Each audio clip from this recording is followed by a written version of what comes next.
From the moment we are born, we seek connection. It's not just a preference, it's a fundamental human need, coded into our very DNA. Think of a newborn baby, entirely dependent on others for survival.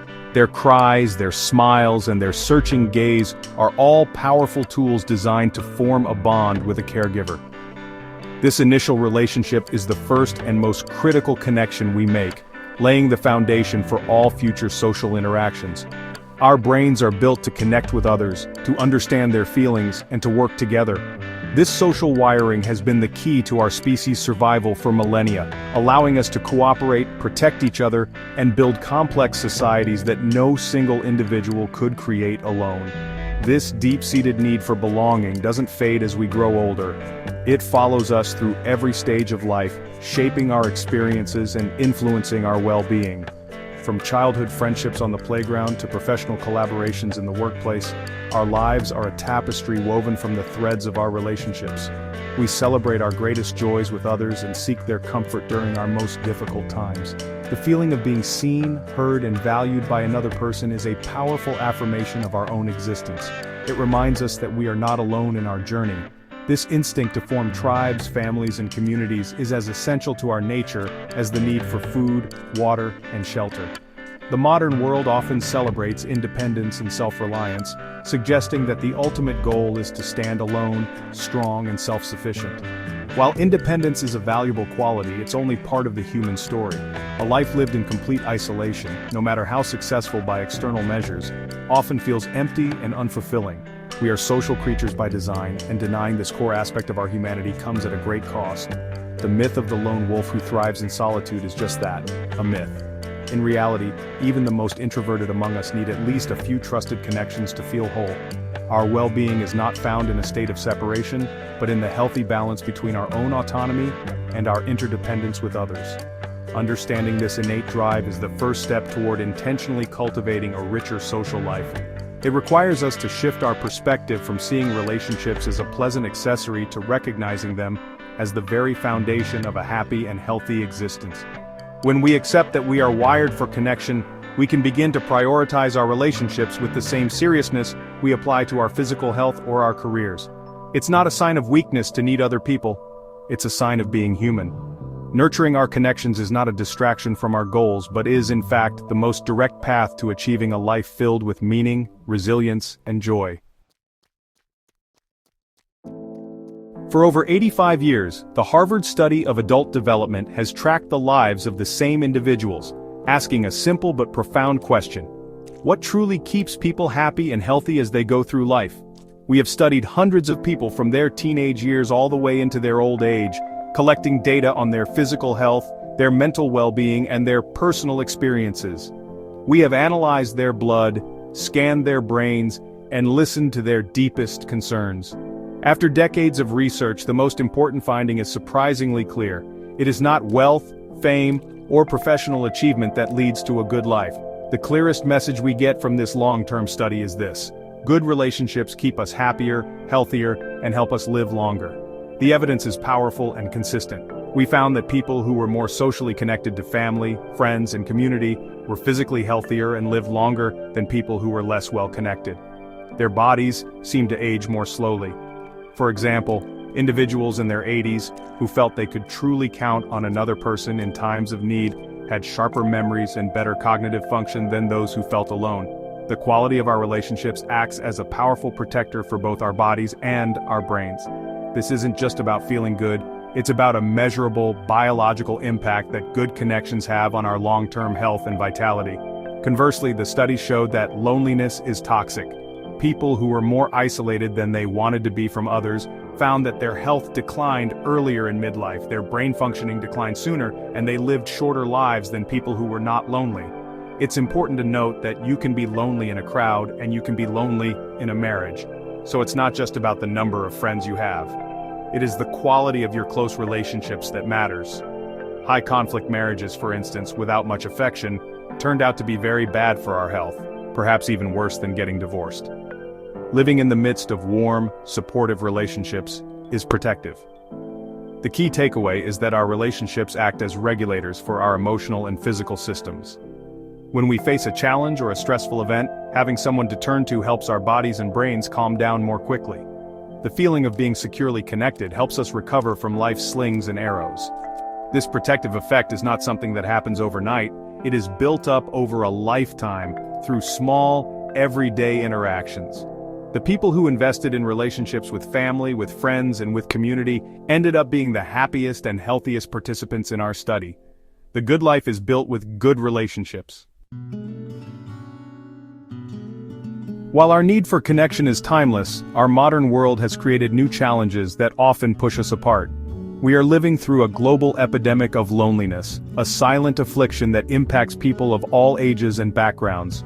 Technology that promised to bring us closer together has sometimes had the opposite effect, replacing deep, face-to-face interactions with shallow digital connections. We can have hundreds of friends online yet still feel profoundly alone in our daily lives. The structure of our communities has also changed, with sprawling suburbs and a decline in shared public spaces, making spontaneous social encounters less common than they once were. This growing isolation is not just a social issue, it is a serious public health crisis. The physical consequences of loneliness are stark and well documented. Research has shown that chronic loneliness can be as damaging to our health as smoking 15 cigarettes a day. It is associated with a higher risk of heart disease, stroke, and dementia. When we feel socially isolated, our bodies can get stuck in a state of high alert with increased levels of stress hormones like cortisol. This chronic stress response leads to inflammation, which can damage our tissues and organs over time. Loneliness doesn't just break our hearts emotionally, it quite literally contributes to the breakdown of our physical bodies, weakening our immune systems and making us more vulnerable to illness. Beyond the physical toll, loneliness has a devastating impact on our mental and emotional well-being. It can distort our perception of the world, making us more likely to see social situations as threatening or negative. This can create a vicious cycle, where a lonely person withdraws even further, making it harder to break free from isolation. Loneliness is a strong predictor of depression, anxiety, and even suicide. It robs life of its color and meaning, leaving behind a sense of emptiness and despair. Feeling disconnected from others can make us feel as though we are invisible, that our lives do not matter, which is a profoundly painful human experience. The tragedy of loneliness is that it is often hidden in plain sight. It can affect the outgoing coworker, the cheerful neighbor, or the family member who seems to have it all together. Because of the stigma surrounding it, many people are ashamed to admit they feel lonely, fearing it will be seen as a personal failure. But loneliness is not a character flaw, it is a signal, much like thirst or hunger. It is our body's way of telling us that a fundamental need is not being met. By recognizing loneliness as a shared human vulnerability and a serious health concern, we can begin to address it openly and compassionately, both in our own lives and in our communities. One of the most powerful ways we forge and deepen connections is through the simple act of sharing our stories. When we are vulnerable enough to share our personal experiences, our struggles, our triumphs, our fears, and our hopes, we open a door for others to connect with our shared humanity. Storytelling is not just about entertainment, it is a fundamental mechanism for building trust and empathy. When you tell me something personal about your life, you are offering me a piece of yourself. This act of trust invites me to do the same, creating a bridge of understanding between us. It is in this exchange of stories that we move from being strangers or acquaintances to becoming true friends. Sharing our experiences can also be an incredibly healing process, especially when we are navigating difficult times. Keeping painful emotions bottled up inside can be isolating and harmful, leading to stress and anxiety. When we give voice to our struggles, we often find that the burden becomes lighter. The act of putting our feelings into words can help us make sense of our experiences and gain a new perspective. Furthermore, when a friend listens with compassion and without judgment, it validates our feelings and reminds us that we are not alone in our pain. This shared emotional experience is the essence of empathy, and it is a powerful antidote to the shame and isolation that often accompany hardship. This dynamic is not limited to one-on-one friendships. It is also the foundation of countless support groups that bring people together around a shared challenge. Whether it's a group for new parents, cancer survivors, or people recovering from addiction, the core principle is the same. In these safe spaces, individuals can share their stories without fear of being misunderstood. They find immense comfort and strength in discovering that others have walked a similar path and faced similar obstacles. This collective storytelling fosters a profound sense of belonging and mutual support, empowering members to heal and grow in ways that would be impossible to achieve alone. Therefore, we must cultivate the courage to be vulnerable and the compassion to listen. True connection requires moving beyond superficial conversations about the weather or sports. It involves asking meaningful questions and being genuinely curious about the inner lives of others. It means creating spaces in our conversations for authenticity, where both joy and sorrow are welcome. By making storytelling and deep listening a regular practice in our relationships, we not only strengthen our bonds with others, but also contribute to our own healing and emotional well-being. Every shared story is an opportunity to build a more connected and compassionate world. Across the country and around the world, there are inspiring individuals who are not just talking about connection, but are actively building it from the ground up. These are the architects of community, people who see the hidden gifts and assets in their neighborhoods and work to bring them to light. One such person is Damon Harges from Indianapolis, who works with the Asset-Based Community Development Institute. Damon's work is based on a simple but honestly kind of revolutionary idea. Instead of focusing on a community's problems and needs, we should start by identifying its strengths and talents. He walks around his neighborhood, not as a service provider, but as a neighbor, just getting to know people and discovering their passions. Damon's approach is to act as a roving listener. He might meet someone who loves to bake, another who is a gifted gardener, and a third who is great at fixing bicycles. By simply connecting these individuals, he helps weave a stronger social fabric. The baker might start a small neighborhood bake sale, the gardener might help start a community garden, and the bike mechanic might teach local kids how to repair their own bikes. These small, citizen-led initiatives create opportunities for neighbors to interact, share their skills, and build relationships naturally. This model shows that meaningful community development doesn't always require large grants or formal programs. It often starts with the simple act of seeing and connecting the gifts that are already there. Another powerful voice in this conversation is Jesus Garina, who has worked to build community wealth and power in places like Boston and the Bronx. He understands that strong communities are not just socially connected, they are also economically resilient. His work focuses on creating structures that allow local residents to have a real stake in their neighborhood's future. This might involve supporting local entrepreneurs, establishing community land trusts to ensure affordable housing, or creating cooperative businesses owned by the people who work there. By empowering people economically, Jesus helps foster a deeper sense of shared identity and collective purpose, which are essential ingredients for a connected community.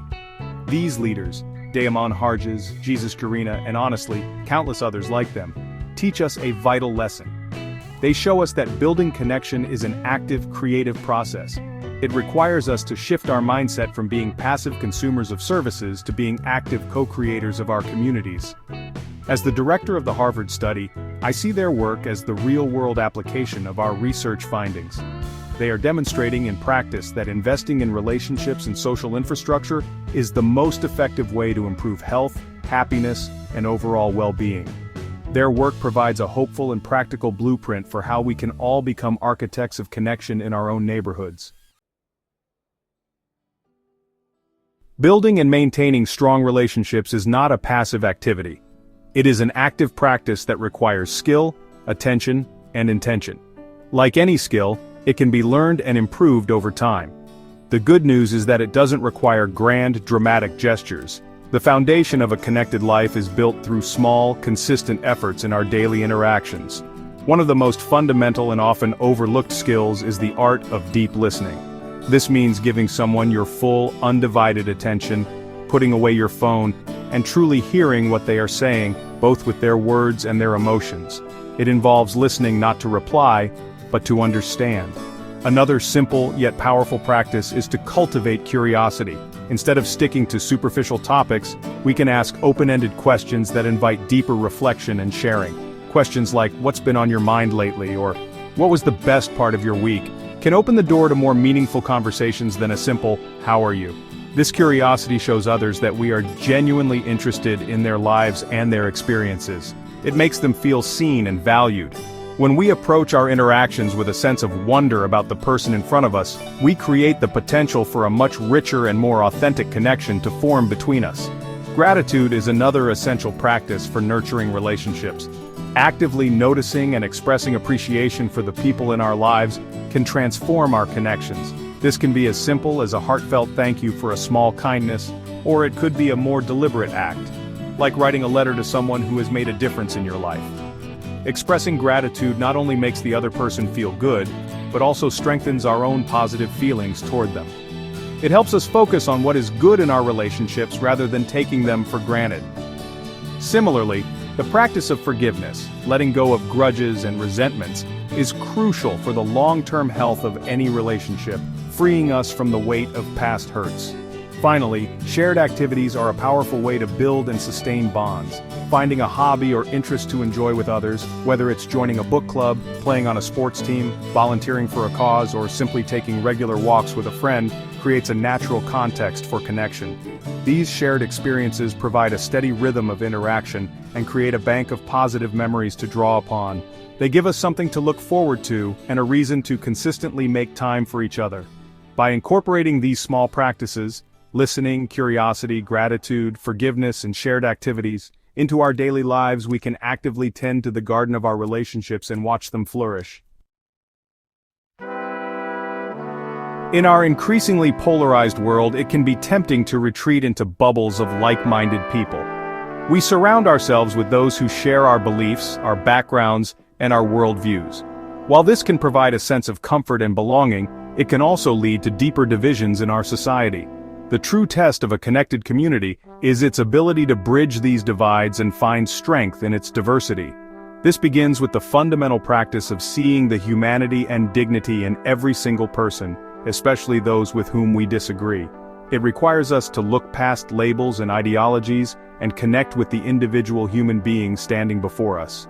This process of bridging differences is not about abandoning our own values or pretending that disagreements don't exist. Instead, it is about approaching those disagreements with a spirit of curiosity and respect rather than hostility and judgment. It means being willing to listen to a perspective that is different from our own, not to win a debate, but to genuinely understand why someone else sees the world the way they do.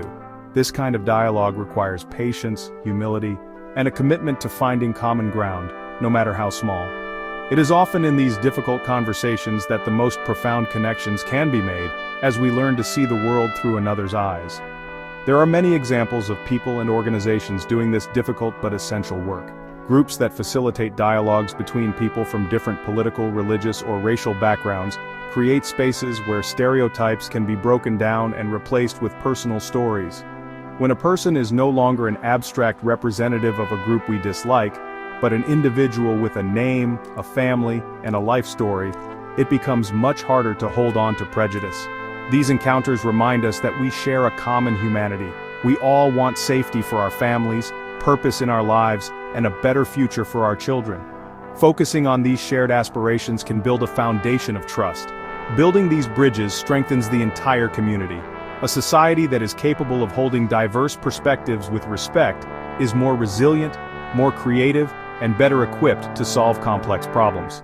When we learn to collaborate with people who are different from us, we gain access to new ideas and innovative solutions that we would never have discovered within our own echo chambers. The work of bridging divides is not easy, but it is essential for creating a society where everyone feels a sense of belonging. It is a powerful expression of our commitment to building a world that is not just connected, but also just, inclusive, and whole. Thinking of a community as a garden can be a helpful metaphor for understanding how collective well-being is cultivated. A garden does not flourish by accident. It requires intentional and consistent care. The soil must be prepared, seeds must be planted, and the plants must be watered, weeded, and protected. Similarly, a healthy, connected community requires ongoing effort from its members. We cannot simply expect social connections to appear and sustain themselves without any work. We must actively prepare the social soil by creating an environment of trust, safety, and mutual respect, where relationships can take root and grow strong. The seeds of a connected community are the shared spaces and activities that bring people together. These can be physical places like parks, libraries, community centers, and local coffee shops where chance encounters can happen. They can also be organized events like neighborhood block parties, farmers markets, cultural festivals, or volunteer projects. These are the opportunities for people to step out of their private homes and interact with their neighbors, turning strangers into familiar faces. Investing in and protecting these shared assets is crucial. A community that loses its public library or sees its local park fall into disrepair is losing vital ground where connections can be planted. Just as a garden needs water, a community needs a steady flow of positive social interaction to thrive. This is where the small, everyday actions of its members make a huge difference. A simple greeting to a neighbor, a conversation with the mail carrier, or an offer to help someone carry their groceries are all small drops of water that nourish the social ecosystem. When these acts of kindness and recognition become the norm, they create a culture of connection that sustains the entire community. This is also where we must weed out negative forces like gossip, exclusion, and incivility, which can poison the social soil and choke out healthy relationships before they have a chance to grow.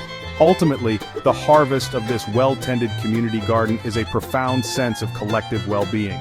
This is a state where people feel they belong, where they know they can rely on their neighbors in times of need, and where there is a shared sense of identity and purpose. This collective resilience makes the community better able to withstand challenges, from economic downturns to natural disasters. It creates a place where children can thrive, where older adults can age with dignity, and where everyone feels supported. Cultivating this kind of community is one of the most important investments we can make in our own happiness and the happiness of those around us. The research is clear, the stories are compelling, and the need is urgent. A good life is not something you achieve in isolation. It is built, moment by moment, conversation by conversation, in the company of others. The quality of our relationships is the single greatest predictor of our long-term health and happiness.